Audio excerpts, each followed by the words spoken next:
is burning, it's burning for you. Lance Bush is burning, it's burning for you. Welcome to another edition of Len's Burning Bush. I am Len Harvey, and before I bring on my guest for the week, I want to talk about what's really burning my bush. So I know I'm very late to the game here, to the Johnny Depp and the Amber Heard party. I hadn't watched one bit of it, but I have to say, why the heck is it even on TV? And why do people even care about these two? I have no idea. I mean, I like Johnny Depp. I've seen him in a lot of movies and all this stuff. Amber Heard, I could, live without a little bit, but why do people care about this? Now, this came up for me last week. I was going out to dinner, and we have my friend's daughter is 16, and she brought this up. She's like watching this religiously. I cannot believe it. She's 16 years old, and she's watching it religiously, and she can't, get enough of this. She mentioned that during her downtime at school, she actually watches this, and she says it's so comical. It's so funny, this whole courtroom phenomenon. She's completely hooked on it. She is Team Johnny. Now, what I find interesting is if it is a comedy, right? My first reaction would have been, why can't they do this in front of Judge Steve Harvey, right? The man would have set them straight, and we would not be in week 5 of this atrocity, right? The trial taking place in a Virginia courtroom is now in its 5th week and resumed after a week-long hiatus. I don't know how people could have lived without this. Now, closing arguments are expected to begin on May 27th, and then jury deliberations will begin as well after that. So the whole thing, the second lawsuit stemming from the former relationship between Depp and Heard following a trial in the UK. Now, in 2020, Amber Heard, for those of you that don't know Amber Heard, she was in Aquaman and Aquaman 2. Good for her. Johnny Depp, she accused him of sexual assault. Heard described a chaotic and violent night back in 2015, during which she alleged that Depp assaulted her sexually. Now, Johnny Depp, of course, is countersuing. He goes ahead and says, hey, there's an op-ed piece that she published in the Washington Post back in 2018. And in that headline, I spoke up, against sexual violence and faced our culture's wrath. So he's asking for $50 million. Now in 2021 in January, Amber wants $100 million. Enough already. It's really not my bag. But the trial currently takes place as Depp's lawsuit against Heard. They'll probably have to do this again when they have the other. Again, they've been doing it in Virginia, and this has been live streaming in April. And those paying attention to the day-to-day workings have noticed that Depp, who is now 58, refuses to look at his ex-wife, right? This is invigorating, isn't it? I mean, come on. There also is lines outside, people wanting to get in the courtroom to see it all happen live. No one has ever wanted to go to court this much. Now, jurors were shown a photo of Heard that was taken at a Los Angeles courthouse when Heard filed for a temporary restraining order against Depp back in May 2016, and Depp accused Heard of using makeup to fabricate these bruises. Of course, Heard denies it. It's a he said, she said thing, and it probably should have been left to the two of them. But, it's Heard testified that she was going to divorce Depp, and she knew I had to leave him. I knew I wouldn't survive if it didn't. She testified, of course, that. So you knew that of all of this, that James Franco was going to get involved in this because he's got to find his way into just about everything. And Heard says Heard had Franco over to her home the night before she filed for divorce for Johnny Depp. So most celebrities are remaining quiet on what side they're on. Some have said they're on Team Johnny. Chris Rock has come out.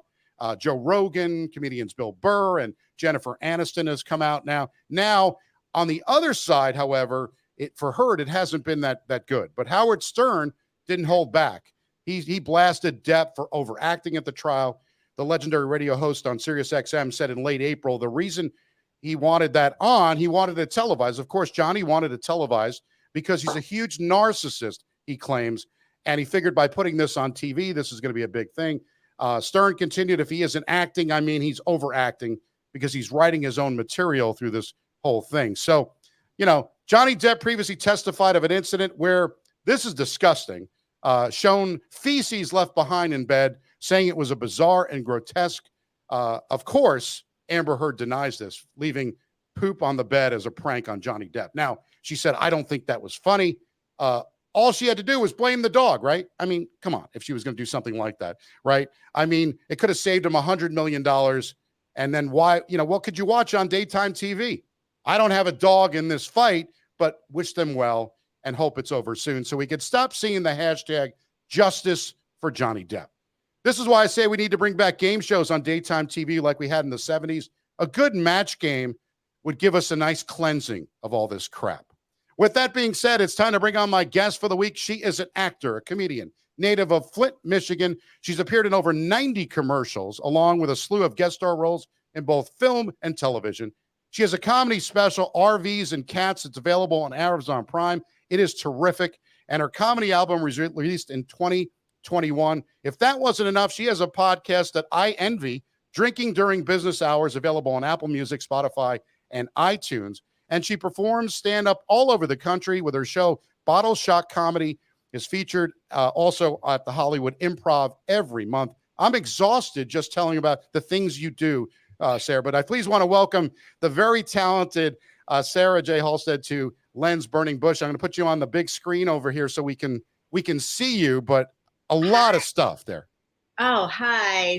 Thank you very much for that lengthy intro. And yes, it does. It's as exhausting as it sounds. It is. It's a lot of stuff that you do. And we had to note all of that because it's very important. Well, but before, go ahead. No, I appreciate that because it is a lot of work, and it's not all at once. It's just that all of those projects have accumulated. I just celebrated my 7-year anniversary in Los Angeles. So all of those credits have been completed within the past 7 years. And it's been a fun ride. I give you a lot of credit. 7 years in LA. That's amazing. That's a good thing. No, I love LA, but I find the East Coast. I'm an East Coast. It's tough for an East Coast person to be on the West Coast, right? 100%. And I really did not want to move here. I never wanted to leave New York. I lived in New York for 7 years. Well, throughout my entire 20s, I lived in New York City. It's a hard place to leave. Yeah. Well, before we get into all of your stuff, I wanted to ask you, are you one of these people that watch this crap? Not at all. Oh, good. I don't know anything about it except my grandmother watches it and she's really into it. I find it funny, but Johnny Depp, my wife has always had a thing for Johnny Depp. Back in the 21 Jump Street, and that's understandable. It's understandable. And who's eating Gilbert? Was it Gilbert Grape? Yeah, he's one of the most prolific actors and beloved Hollywood stars. She doesn't have a shot. Right. He's just too loved. I have met Johnny Depp. I had a lovely moment with him at the Hollywood Vampires concert. I was my friend opened for them, and I met him in the green room, and I saw him perform, and we had a nice conversation. And he is just as charming off stage as he is on. She doesn't have a shot. No, and what's funny? I walked down because I work from home. I walked downstairs and on the TV was this crap. And I'm like, why are you watching this? What is on? I mean, I don't know.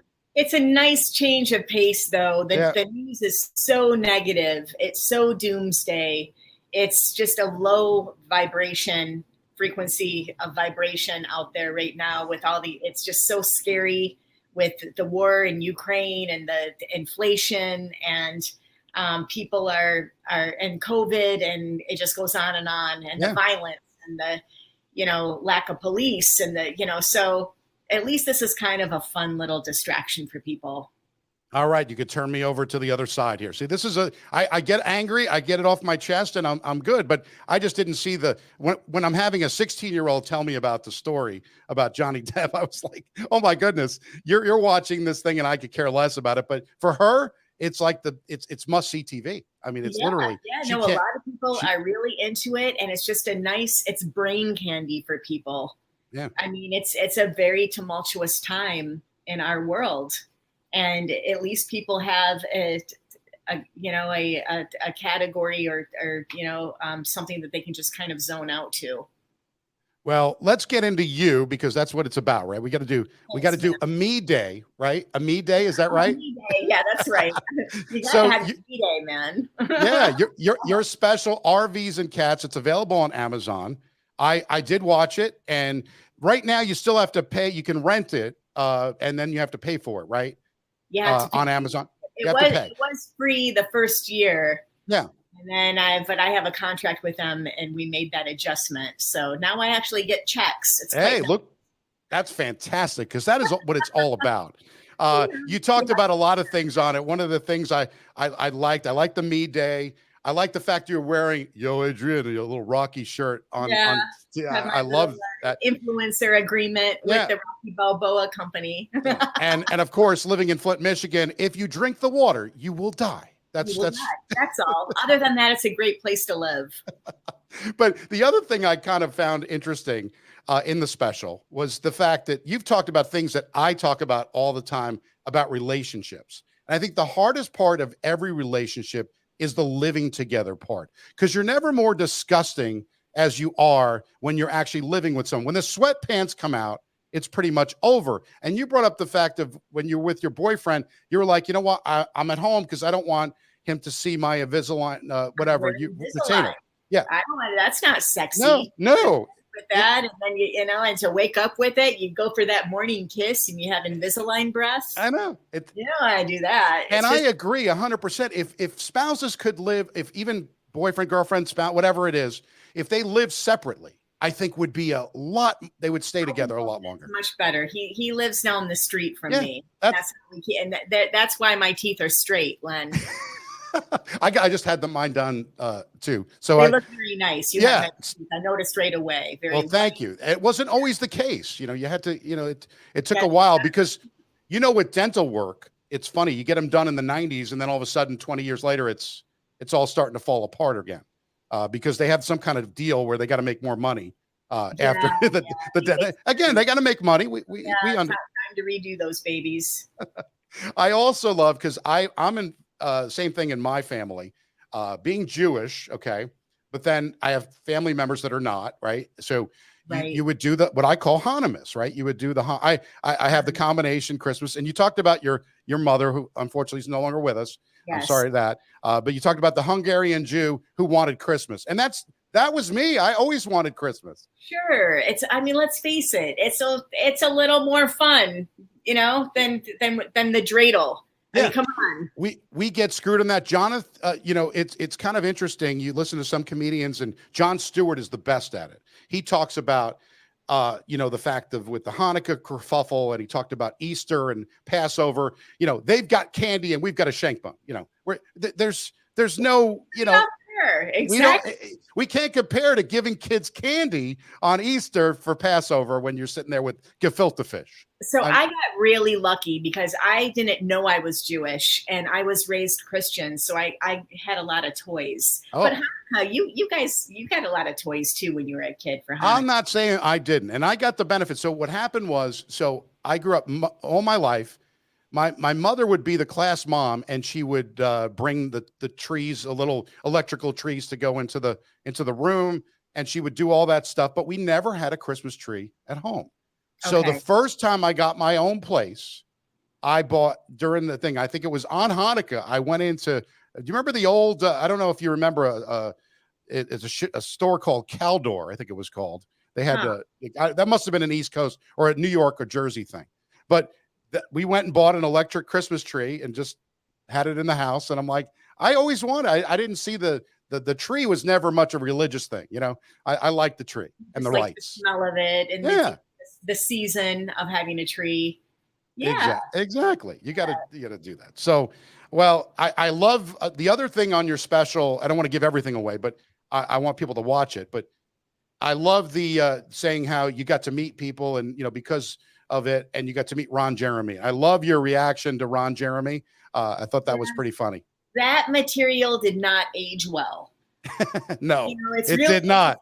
It did not. That when I did the special, Ron Jeremy was out and being Ron Jeremy, and he was going to comedy shows, and I even ran into him at a party once. So, cause he was on people's podcasts and we were following each other on Twitter and, but yeah, since he's in prison now. Yeah. And that's not a good thing, but no.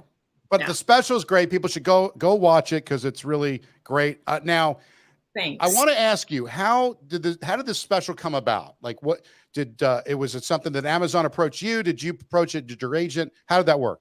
I stalked everyone. I absolutely made everyone. I was just relentless about it. And that's, if you want to complete a project in the arts, you have to want it really badly and you have to be relentless. And everyone told me that I wasn't ready. I heard a lot of no's, and I had to take the bull by the horns and just do all of the legwork independently. And before I knew it, everything was lined up. And I am a Second City alum. I studied with them for quite a few years. And so I just really used my contacts. So I went to Second City and I explained to them that it would really mean a lot to me if I could have that Second City, logo and have the credit and perform this on stage. And they said yes. And from there, everything just kind of started to happen. Everything just came together once I had that location in place, and it was the ultimate. I was just so inspired by knowing that I was going to have and it was just supposed to be an album. It wasn't going to be a special initially. And I went to a producer that I knew, and I said, "Will you help me produce my album?" And he said, "Albums are for ugly people."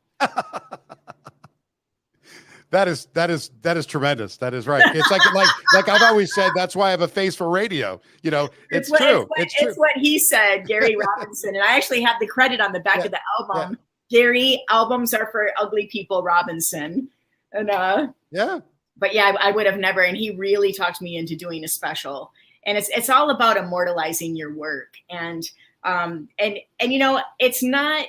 It's a wonderful example of a comedian that is 5 years in. I was exactly 5 years in stand-up comedy. It's not crushing. It's not Bill Burr style, but the jokes land, and it's more of a one-woman show about my journey. And I am proud of it. I think it's fabulous, and more people should see it, because I think you're right. I mean, it's great to do that. And I remember, so Billy Crystal's very, obviously he's done many specials, but the one I love the most was the 700 Sundays, is it called? I loved that too. Favorite. You laugh, you cry in that. Billy Crystal. I mean, obviously we don't want to cry during a comedy special of yours, but I think a lot in comedy specials. But that, yeah. I love the whole talking about yourself, because I think there's a lot of all real stuff in your work, and that 100% true. With what I call it is, I just add a little Emerald Lagasse spice to it. You got a little bam. That's it.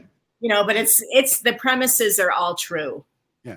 Well, it's fabulous. And you also have a podcast that we talked a little bit off the air about drinking during business hours, which it used to happen all the time. Hey, why not? Why not incorporate it? And it's fitting for every occasion, because I have it's basically, it sounds like a wine show, but it's not. I interview entertainers over a great bottle of wine, and we talk about their fascinating journey and lives, and we sip.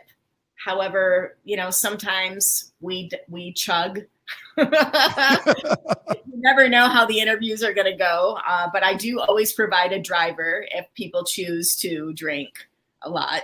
And sometimes, I have sober people on, and so we drink coffee, soda, water. But it's something that it was my very first podcast that I started in 2017, and I took a hiatus by helping the Comedy Store with a podcast that they were launching in their basement, the dungeon, we call it. And then I had a podcast for a little while, a political podcast with Daryl Hammond from Saturday Night Live. And we had that podcast at Hollywood Improv. And then COVID happened. Oh, and I just really wanted to go back to this original podcast. it was most my personality. Mhm. I've been in the wine industry for 22 years, and it's a big chunk of who I am and my identity. So I just thought it was fitting for me to just stick with this podcast, and it's gaining momentum, and it's been a lot of fun. It is. I'm jealous because I'm a huge John Cryer fan, and you had him on talking about wine. I listened to it. I was like, this is fabulous. I was like in awe. Like, oh, He was you're really, really lovely. yeah, That was and fun. you did exactly what I've done. You know, why did he come on? Because he said yes. Yeah, I mean, that was it. That was right? it. It's really amazing how, when you just reach out, and we have, people are so accessible now with social media. And he was friends with my boyfriend at the time, and that's how I was able to solidify. But yeah, I've reached out to a majority of my guests. Honestly, I find them on Twitter. Wow. And Yeah, didn't you find me? You found me on Instagram. That's yeah, how I really found exactly. And it's kind of that way. I mean, I had Tanya Memi on. She hosts a show called Sell This House, and she's on A&E, does a bunch of stuff. I sent her an email one time and she said yes. And I was like, I couldn't believe. And then I said, I thought this was kind of interesting, same with you, why you would even want to do a show like this. But, people just say, hey, why not? Right. That's what it is. No, this is great. I get to meet you, Yeah. and you're doing. I listened to a few episodes, and they're great. And Well, it's all about being on each other's podcasts because we can, expand our outreach, different viewers and demographics. And I love to guest on podcasts. So I really feel very privileged that you asked. well, you are more than welcome anytime you want to come on. We, I always wanted, I envy you for doing the stand-up comedy because I love stand-up comedy. There's not much more that I basically rate comedians in a little bit different way than most. I watch it. If I could sit it in my chair by myself and I could laugh out loud, then you're good. And you made me laugh a few times in the special. So right there, you've passed the first test. So it's like not everybody can do that. Not every comedian, does it. I like different kinds of styles and stuff like that. But I listen to Jerry Seinfeld talk about award shows, and then he comes on. He talks about how the schlepping and comedians should get awards because you're writing 2 hours of comedy. And you write all your stuff, and it's not like you're sitting there and you've done both with the acting where someone's writing that for you. Comedian, in comedy, you got to do it all your own. Yes, and if it's not your material, it really doesn't land the same way. No, you're not going to have the same delivery of conviction opposed to writing it yourself. I've had people write tags, and every time I deliver it, it just comes out flat. And so I absolutely write all my own material. And that's just how it works for me. Nothing against people who, tap in. But I think people, when they get away with having writers, those are the people that have such a strong personality and point of view. Those are, the Jimmy Fallons of the world and, television hosts that need that prolific nightly banter and jokes. But for a comic, especially a comic that's less than 10 years in, where I'm still finding my voice, it's dangerous to hire writers because then the danger is other people could develop a false voice, and then it's just going to delay your progress as a comic. Now, do you try any as the stuff is doing it on a weekly basis or on a monthly basis, do you try different things and just try to see if it'll work? Because obviously different crowds, it's going to make a difference, right? A Friday night, everybody's into it. You go on a Wednesday at 9:30, it's not going to be as big, more than likely. I love to do bar shows just for that purpose, just where there's a little less risk. And of course, I always do better when there's less pressure. And I love little small shows where I can just kind of experiment and be really loosey-goosey and play with the crowd. And then when you get into a big club where they're paying you, and there's expectations, then you don't really want to take as many risks. You just want to go with the stuff that is going to land.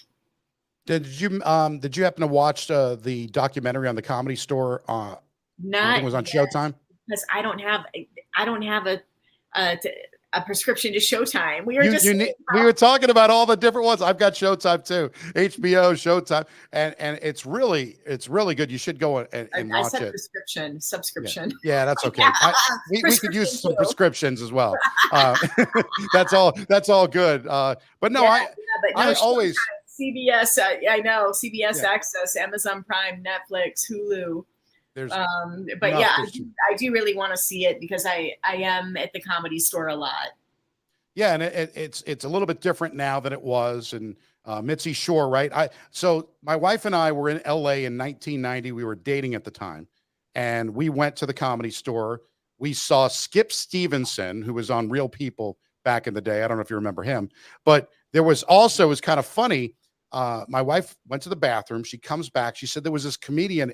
There was this guy in the bathroom, and all of a sudden, about 2 acts later, it was Pauly Shore on stage. Oh. He had come from the ladies' bathroom, Oh, and he came out. He came out on stage, and it was the Weasel, right? But I loved it. Again, that was 1990, and that was like at a little bit later on at the height of the Comedy Store. I think the mid to late 80s, I guess, when everything was starting to get big, and then early. Yeah. Well, I was there. I had a set this past Monday, and that was my first set at the Comedy Store post the pandemic, and it was electric. It was just wall to wall people in every room you passed. There was an iconic comedian on stage, and you just never know who you're going to pass in the halls. And the green rooms are a little eerie. I get a lot of strange, spooky vibes in the green room. Oh yeah. Yeah. I'm sure it is, because it's just there's so many great comedians. And speaking of great comedians, one of my favorites of all time, George Carlin, no longer with us. I always like when he talked about getting on the plane. F you, I'm getting in the plane. Let Evel Knievel get on the plane. And he always had something, great stuff to talk about. But there's going to be, this is HBO. If you better get a prescription or a subscription to it, because Judd Apatow and Mike subscribe a subscription.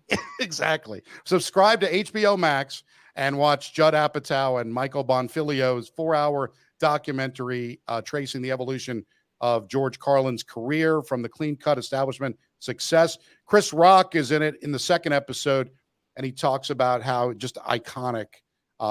It's been 14 years since Carlin died. That's amazing. Unbelievable. I saw him live in Miami. It was a real treat. Yeah, he's one of the greatest comics to have ever graced this planet. That's for sure. He is. And, it's got to be hard as a comedian. Just, you got to be you, right? You cannot be someone, and no one wants you to be someone else. You have to be you. You have to be authentic. I think so. Very few comics have got away with personas. But they have to be a little bit of that persona in order to successfully carry that. So Andrew Dice Clay, Andy Kaufman, Steve Wright. I mean, there is, I think that it really is them. It's a part of them that they tap into. Oh, of course. You find these characters that you can do. Same with Dangerfield, and, it's like, hey, I'll say, I'll tell you my wife, So it's that kind of stuff that. Now, who is your absolute favorite comedian of all time?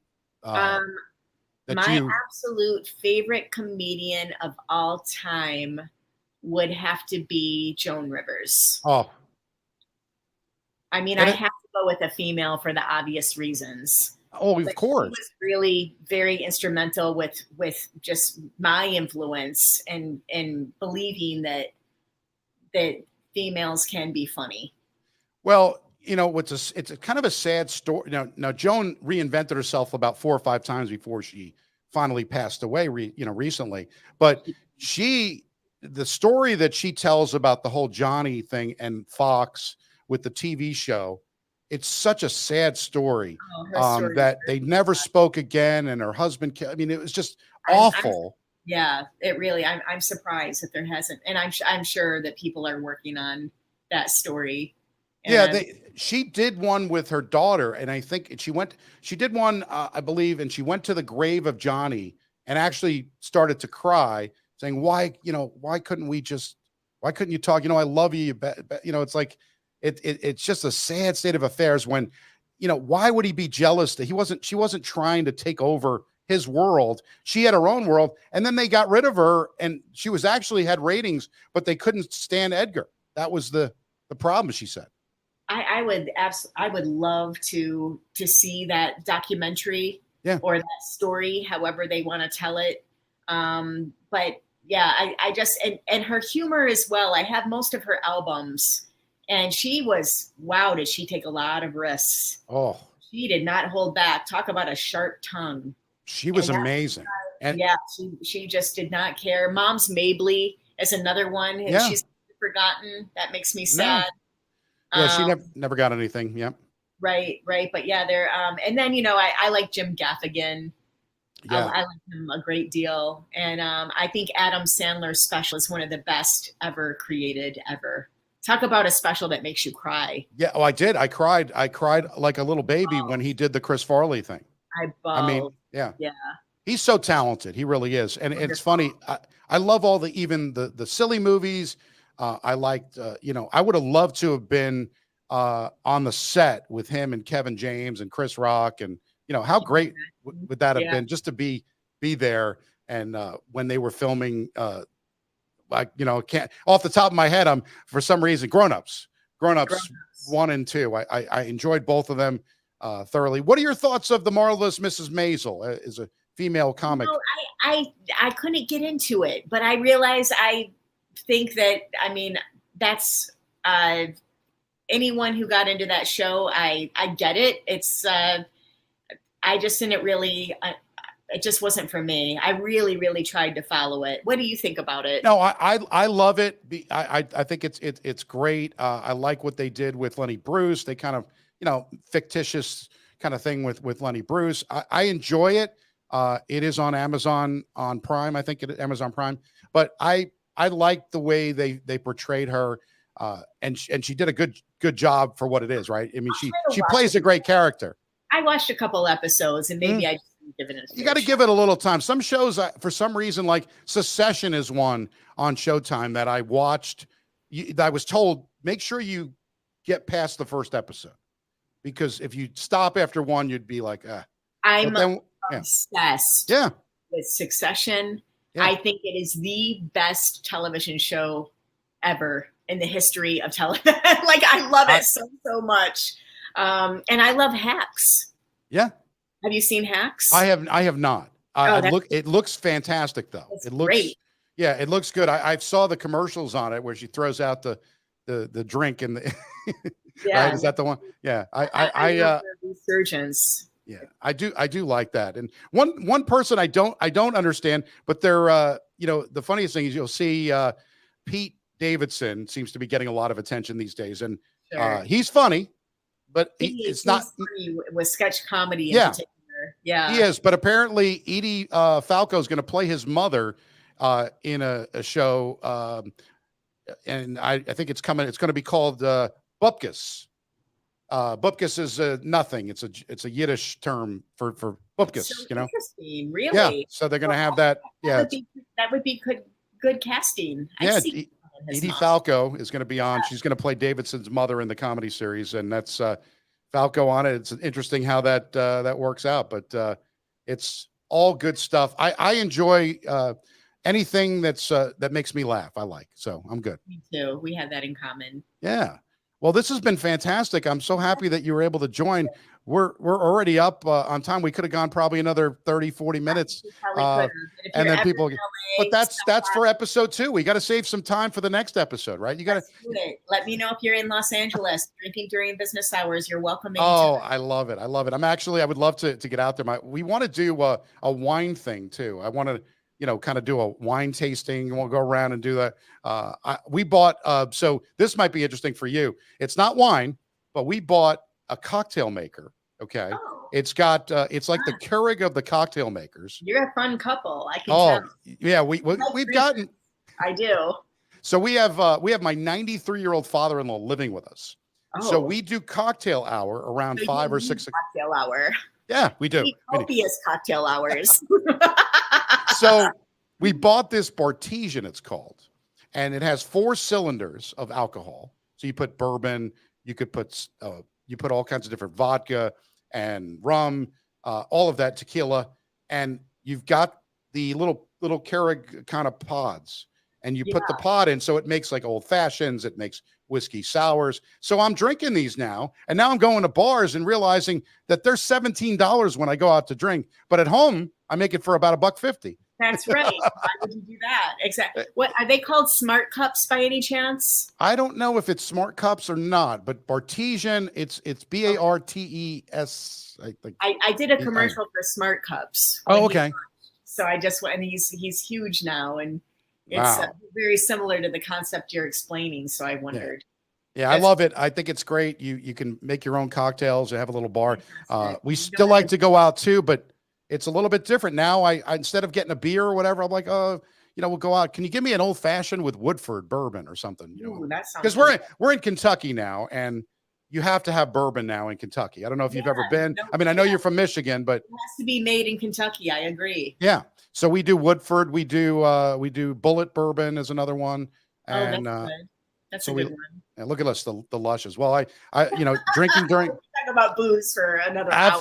I could be, I'm telling you, drinking during business hours would be, it's like, forget Jerry Seinfeld's comedians in cars getting coffee. It's booze we need. Let's booze it. Exactly. Well, you can like Lens Burning Bush on Facebook at Lens Burning Bush. You can follow along at Lens Burning Bush on Twitter. Have a YouTube channel. It's under Len Harvey. And now all 111 episodes are available on lensburningbush.com. So if you click lensburningbush.com, you can see all the episodes.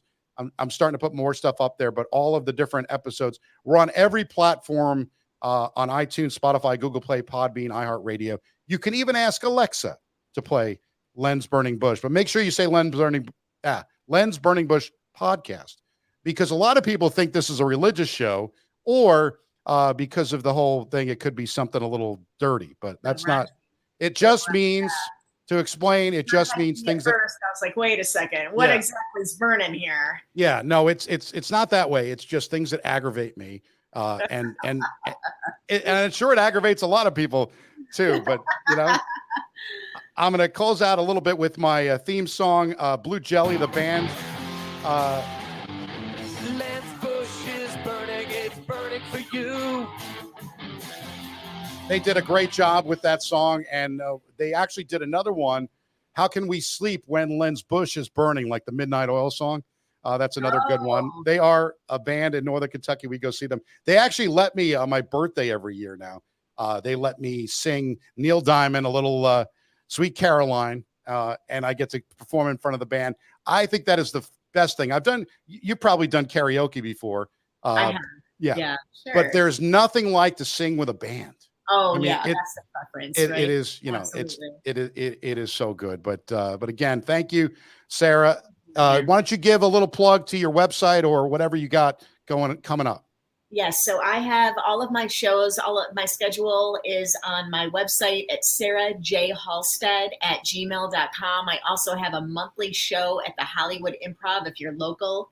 The next show is June 12th at 7 p.m. I have a podcast, Drinking During Business Hours, on all platforms. And I have my special RVs and Cats available on Amazon Prime. And my album, RVs and Cats, is available on all platforms. Thank you again for that. You're welcome. And thanks to Sarah J. Halstead and my band Blue Jelly for my great theme song. I'm Len Harvey. We'll be back with another episode of Lens Burning Bush next week. So long.